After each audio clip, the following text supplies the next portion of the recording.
What it do was good. YouTube, it's your boy, Baby Spaz, man. And we coming back at y'all with another motherfucking reaction video. Now, let's just cut to the chase. Let's just get to the title. The Baltimore Ravens. Let's just talk about them. The only reason that I got slight little bit of fear in them, because I used them in Madden. That's the only reason I got a slight little fear in them. That's how, like, I don't know how to explain it.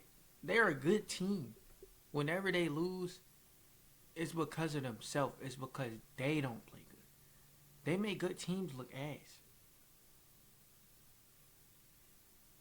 I mean, simply look at what they did to the Bengals. The Bengals, whatever one. Now let's get into this reaction video. Let's see what they talking about. The Ravens breaking the NFL. 64 yards passing. Lamar's just a flat-out stud. Teams, when they have the number one rushing, the number one defense, that's a Super Bowl team. That's a Super Bowl team. It's a formula that wins the Super Bowl, and they're going to have it in spades now. You know, you guys, I'm just going to get straight into it at this point with the Baltimore Ravens, because over these past 5 or 6 weeks or so, even with the loss to the Cleveland Browns, this team to me looks like the best overall team in the entire NFL. The new offense with Todd Monken calling plays, with the way Lamar Jackson is currently playing, is easily one of the best offenses in the entire league, and when you pair that with a defense is playing well over any expectations that anyone had for them, you get a team, like I said, that has a chance to be the best team in the NFL. But what's absurd about this is that even with all the success we've seen from them so far at the halfway point in the season, this team has still come nowhere close to their ultimate ceiling. But before we get into why I believe that, if you like Baltimore Ravens content just like this, make sure to go down and hit that subscribe button and turn on the notification bell so you don't miss any Ravens content for the remainder of the season. Uh-oh, I just did. I just thought about something. Because low-key, they was making content about this, about Colorado. And I just reacted to them. They really just, like, they really made me mad. I just had to wake up from a nap. Because it's no way. They really made me that mad.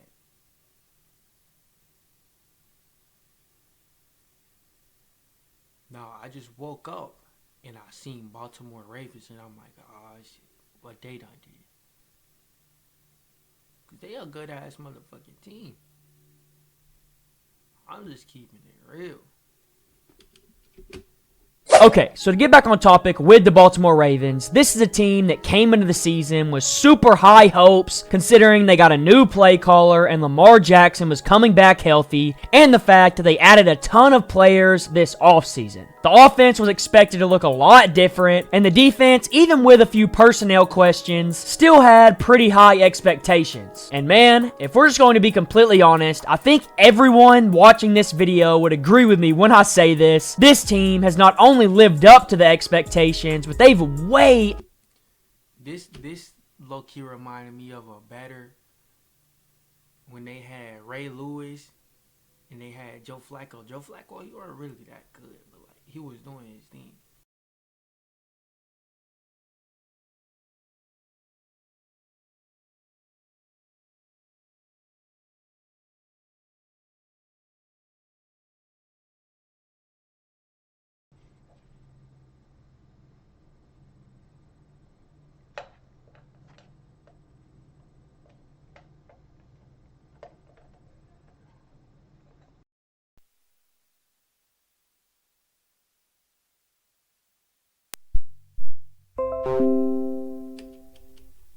expectations that anyone could have had. The offense with Lamar Jackson and Todd Monken looks different like everyone expected, but it's not just different, it's way more effective. Lamar Jackson throughout the entirety of his career has gotten criticized a lot for how much he runs the football, but people didn't understand that he doesn't have total control over that. The offensive coordinator and Greg Roman loved to run the ball, and he loved to use Lamar Jackson in that running game, which caused Lamar to run the ball a lot, which I don't even think think was using his skill set to its best potential. But now, with Todd Monken in the building and with him calling plays, we've seen him start to open up the offense and add a real passing attack to this offense, and we've seen Lamar excel in it. Lamar's done a great job in the pocket buying time, and he also has done a great job going through his progressions and finding the right guy to throw to, and when he does find that right guy to throw to, he does a great job at putting it right on him. But what's great about Lamar is that even with the success we've seen in the passing attack, he still has his legs to use whenever they're needed, which adds a whole nother element to this offense. The defense never knows when Lamar is going to throw it over the top of him or when Lamar is just going to take off and run, so it can be a big-time struggle for defenses to game plan against. But I would be lying if I said Lamar Jackson didn't have any help, because this offseason the Ravens did a great job at bringing in guys to help Lamar Jackson out for the first time in his career, and we're finally seeing that pay off. The addition of Odell Beckham in free agency and Zay Flowers in the draft have turned out to be two of the best pickups in the entire league so far this season, in my opinion, and I can only see those two additions continuing to pay off. Now, of course, the Ravens did lose Mark Andrews in the game against the Bengals, and it's most likely a season-ending injury, which is obviously a big blow considering how good Mark Andrews is as a receiving threat for Lamar Jackson to throw to. But the only good thing is that the Ravens do have Isaiah Likely, who is obviously a really good talent, so I expect him to be able to step up and hopefully at least somewhat be able to fill that role. I know he's a different kind of player compared to Mark Andrews, but he should be a really good weapon in the receiving game, especially considering he's going to be tight end one because there's no other options to go to. And then of course, you still have guys like Nelson Aguilar and Rashad Bateman who can make big plays here and there to help you out through a game. So when I look at this weapon group, even without Mark Andrews, I still see the Ravens as having one of the better offenses in the league. They'll just have to give that Mark Andrews production to someone else. But even with all the success we've seen in the passing attack so far this season, I think the two biggest keys to their success so far has easily been their offensive line and their rushing attack.